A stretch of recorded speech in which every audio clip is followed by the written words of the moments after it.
Quanto tempo você ficou na Polônia, Marcelo? 3 anos. 3 anos. É vendido pra gente como assim, a Polônia, o esporte número 1 da Polônia é o vôlei. O esporte número 1 da Polônia é o vôlei. Eu tenho dúvida se é o número 1, mas com certeza existe uma paixão muito grande do torcedor polonês. Como é que foi essa experiência, né? Jogar num país que é tão apaixonado por vôlei, né? Que investe tanto, tem jogadores incríveis fisicamente, né? Para trabalhar. Como é que foi essa experiência para você? É o esporte número 1 na Polônia. É mesmo? Não é o esporte Porque... mais rico. Não é o Ah, esporte tá. mais rico. Porque Futebol tem mais investimento. Tá, desculpa, é só para explicar por quê. Assim, quando eu fui para lá, na Liga Mundial, agora eu não lembro o ano, assim, a Polônia tinha acabado de ganhar a Eurocopa com o Lewandowski está estourado. Então tinha muito isso, assim, né, que, o Lewandowski, futebol, tava muito em alta. E daí o vôlei tinha caído um pouquinho, mas você falando, eu acredito que você viveu lá, tem mais lugar de fala do que eu. Ali tem jogo de vôlei todo dia na televisão. No final de TV semana, aberta? você tem o combo de sábado e o combo de domingo, no Sport TV deles, jogo de vôlei às 2 da tarde, jogo de vôlei às 5 da tarde, jogo de vôlei às 8 da noite. O meu time, que era um time mais fraco, que sempre lutava para não cair, eu dirigi um time muito pequeno na Polônia, e dirigi isso com muita força, quer dizer, o meu time sempre resistiu e brigava com os grandes, ganhei do Belhatov, ganhei do Reschover, ganhei do Zaxa, tive a 4 pontos de chegar no playoff, uma trajetória impressionante de um time que lutava para não cair. A gente era obrigado a jogar segunda às 6 horas da tarde, esse horário que a gente tinha, porque os grandes times jogavam sábado e domingo, mas a gente tinha TV. Entendeu? Então, aí tem jogo da segunda divisão na TV e tem jogo das meninas na TV também. Você vê vôlei o dia inteiro e os replays e programas de vôlei. Esse programa que você está fazendo, Ale, tem 4, 5. Tu tá entendendo? De debate, mesa redonda de voleibol. Mesa redonda de voleibol. E nós somos um país onde temos o futebol como religião e o vôlei como principal esporte, e a gente não consegue trabalhar o produto dessa maneira a difundi-lo de uma forma mais democrática. Que legal.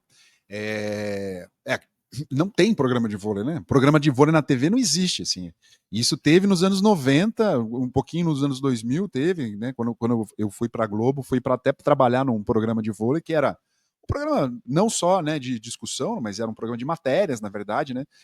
E acaba não tendo uma mesa redonda, um programa de opinião, né? A não ser na internet, que alguns canais fazem isso, assim, né? Que eu acho que está muito longe de ter, né, na TV aberta um programa Ale, para desse. completar essa resposta em relação à dinâmica desses países, você tem uma situação da formação que é muito mais importante do que a gente tem no Brasil, entendeu? Você consegue aliar essa questão da formação educacional com a formação profissional.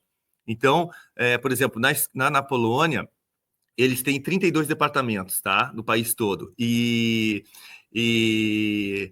eles têm escolas referências em cada departamento, onde o governo mete uma grana e contrata uma comissão técnica para dar 10 horas de voleibol a mais no período escolar. Contrata médico, treinador, fisioterapeuta. Então, aquelas crianças, e eles criam um sistema piramidal. Essa escola é a referência, ela é a referência da região, é uma escola de segundo grau, daí vocês têm escola de primeiro grau e você tem todos os clubes que vão fornecendo atletas.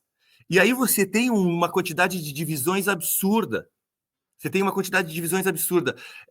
Tem um cara que eu respeito muito no Brasil, que eu levei para a Polônia para trabalhar comigo e que está fazendo um trabalho incrível na seleção brasileira, que é o Guilherme Berriel. Você deve conhecer, foi preparador físico do Minas comigo, trabalha na seleção brasileira. Ele tá fazendo a referência nos campeonatos brasileiros depois de acho que faz 5 anos que ele está fazendo, assim, da quantidade de jogadores que tem no Brasil, num padrão físico absurdamente interessante, tá entendendo? Acima de 2 metros de altura, com uma condição de habilidade impressionante. Ele tem essa referência toda, é um multitrabalho, para mim é uma detecção de talentos absurda. Eu espero que a CBV um dia valorize o trabalho que ele está sendo feito, e o Comitê Olímpico, porque isso pode ser utilizado em todos os esportes. Enfim, os nossos jovens jogam pouco, Ale. Jogam pouco, entendeu? Então, por exemplo, aqui no meu clube, eu tenho o time principal, aí eu tenho os aspirantes a profissionais, que até 22 anos de idade, eles são considerados em formação e eles são obrigados a estudar. e depois eu tenho os menos de 21, menos de 19, menos de 17. Então você tem competições regionais, você tem competições dos setores do país e depois tem competições nacionais. Então, nas competições regionais, por exemplo, eles vão jogar a 5ª divisão do Campeonato Francês. Eles têm 21 anos. Eles jogam contra ex-atletas de 35, 40 anos. A possibilidade de jogar é muito grande. E aí depois tem um campeonato na categoria deles, tem um campeonato específico da Copa da França, do campeonato. E isso na Polônia, na Itália, na França. Então, a possibilidade do jogar é muito grande. E isso não está tendo mais. Lembra a quantidade, quando você era infanto, quando eu era infanto, de clubes que jogavam os campeonatos das federações. E hoje você joga com 4, 5, 6 clubes. O Guilherme trouxe um dado, enquanto os europeus chegam a jogar 50, 60 vezes por ano, teve jogador da seleção brasileira de base que jogava no clube 17, 18 vezes no ano. É muito pouco. É muito pouco.